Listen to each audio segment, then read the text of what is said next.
que estás muy vivo.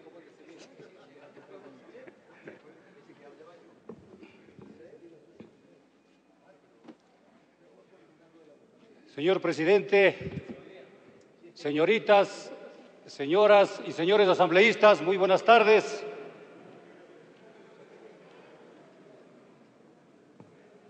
Alguna vez pronuncié un proverbio chino y lo voy a volver a repetir. Hay tres cosas que nunca vuelven atrás: la flecha lanzada, la palabra pronunciada y la oportunidad perdida. Señor presidente, yo creo que una ley de tanta importancia, una ley tan delicada como esta ley de planificación financiera, se la está tratando como ley urgente. Por lo tanto, se tiene 30 días de plazo para poder tratar esta ley, tanto en la comisión, el primero o segundo debate y entrar a la votación. Yo creo que se pudo lograr que esta ley vaya por el camino ordinario y se está tratando como ley urgente. Sugiero, señor presidente y señores asambleístas, de que para que no quede en el aire las sugerencias del segundo debate, creo que la comisión debería ajustarse un poco y faltando 5 o 6 días debería presentar para poder convocar a segundo debate y entrar a la votación. ¿Por qué lo digo esto? Porque es necesario, como decía el señor asambleísta Tayano, significa que por 2 o 3 artículos que no estamos de acuerdo, tendríamos que votar nosotros en contra. Si nosotros el segundo debate lo haríamos unos 5 días antes, tendríamos la opción de suspender la sesión y pasar a la votación una vez que haya recogido las observaciones del segundo debate. En segundo lugar, debo manifestar que de acuerdo al artículo 34 habla del Plan Nacional de Desarrollo. Este Plan Nacional de Desarrollo debe ser producto del consenso del pueblo ecuatoriano, de la participación ciudadana y de todas las fuerzas políticas, de extrema izquierda, de derecha, de centro, de todas las fuerzas políticas que existen en nuestro Ecuador. Y ahí deberían perdurar en el tiempo y convertirse en una camisa de fuerza para que cualquier gobierno de turno que venga de izquierda, de derecha, tiene que andar por ese andarivel y tiene que cumplir con lo que dice ese Plan de Desarrollo Nacional. Pero el que estamos tratando, al que nos estamos refiriendo, no es el Plan de Desarrollo Nacional, es un plan de desarrollo planificado por este gobierno. Por lo tanto, es un plan de gobierno y no un plan de desarrollo nacional. Y por lo tanto, nuevamente el maldito péndulo, el próximo presidente buscará hacer cambios y no respetará el plan de desarrollo nacional.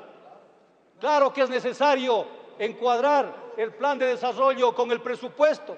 Eso es lógico, se hace en las casas, en los hogares, pero con un plan realmente nacido del consenso, como lo acabo de decir.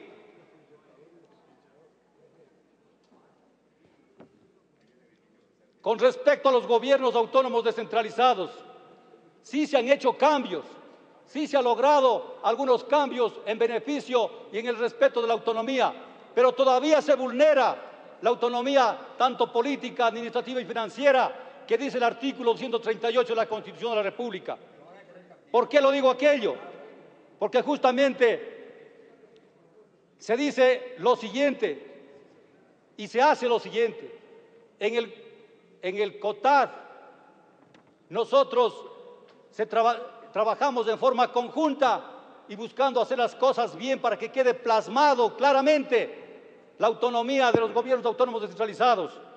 Pero lo que se hace en esa comisión con la mano se borra con el codo, así como lo hicieron con la ley del servicio público, en donde le están quitando esos poderes, esa autonomía, le están quitando a los gobiernos autónomos centralizados.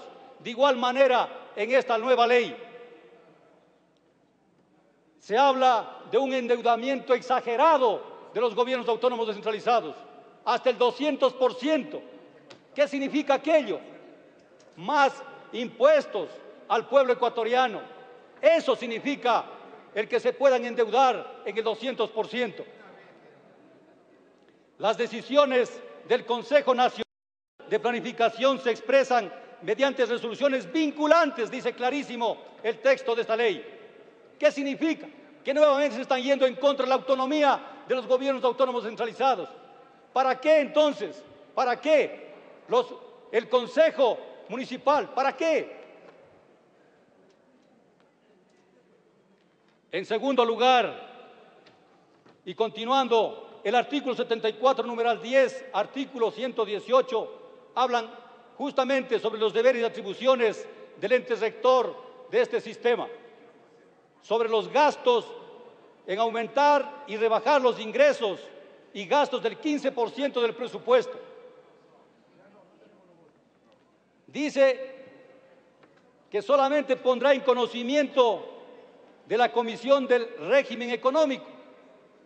¿Para qué entonces la Asamblea Nacional? Seguimos pintados, no servimos ni para fiscalizar ni para legislar. Esa es la gran verdad que está viviendo y atravesando el primer poder, la primera función del poder en el Ecuador. No fiscalizamos, no legislamos y a través de estas leyes nuevamente la estamos castrando. Solo con el criterio de las EMPLADES y sin la participación nuevamente, la participación ciudadana. El artículo 124, el límite de endeudamiento público al 40%. Este momento tenemos una deuda de 11.000 millones, faltaría 8.000 millones para cumplir prácticamente este 40%. ¿Pero qué significa aquello? Si nosotros vamos al 2004 y comparamos presupuestos, vamos a ver que lo que hoy aparentemente es del 20% de la deuda pública, en este momento, si tendríamos el presupuesto del 2004, estaríamos hablando de un 80% de la deuda pública. Si es que se supera el límite del endeudamiento, solo allí se buscará la aprobación de la Asamblea. Nuevamente, la Asamblea queda hecha a un lado, no sirve absolutamente para nada. Artículo 159. Difusión de información financiera. En la era de la tecnología, en la era del conocimiento, hoy se publican o se publicaban, antes de este gobierno, se publicaban cada mes y la gente podía entrar en internet y buscar para saber qué es lo que estaba pasando con la economía del pueblo ecuatoriano. Hoy se habla después de cada 6 meses, significa que la información habrá 2 veces al año y por lo tanto un desconocimiento total a nivel nacional de lo que está pasando con las finanzas públicas y por lo tanto no se podrán tomar correctivos de corto plazo porque no se conoce absolutamente nada. Artículo 164. Rendimiento de las inversiones de la cuenta única del Tesoro Nacional en su totalidad, en la misma cuenta tiene que ser depositada. Esto no puede ser posible cuando haya dinero de los gobiernos autónomos centralizados. Hay dinero del IES y de otros depositantes. ¿Cómo puede ser posible que esos dineros vayan a la cuenta única cuando son otros los depositantes y deberían ir esos dineros a los gobiernos autónomos que tanta falta les hace esos recursos que quieren poner en la cuenta única? El artículo 171. Le queda un minuto, asambleísta. Gracias, señor presidente. Voy a cortar mi intervención porque ya se termina mi tiempo y debo decir que un plan nacido del consenso perduraría en el tiempo. Las fuerzas políticas deberían participar para que este plan sirva como una camisa de fuerza, que no produzca un desequilibrio en las inversiones de cualquier provincia, de cualquier cantón, solo con la veña del presidente o de algún ministro de turno. Y por último, señor presidente, para terminar, esta ley que lo único que va a hacer es proteger a un agujero negro, a un barril sin fondo, que prácticamente desaparecen los dineros del pueblo ecuatoriano, no debería llamarse Código orgánico de planificación y finanzas públicas debería llamarse Código de Protección al Gastador Compulsivo de este gobierno. Muchísimas gracias.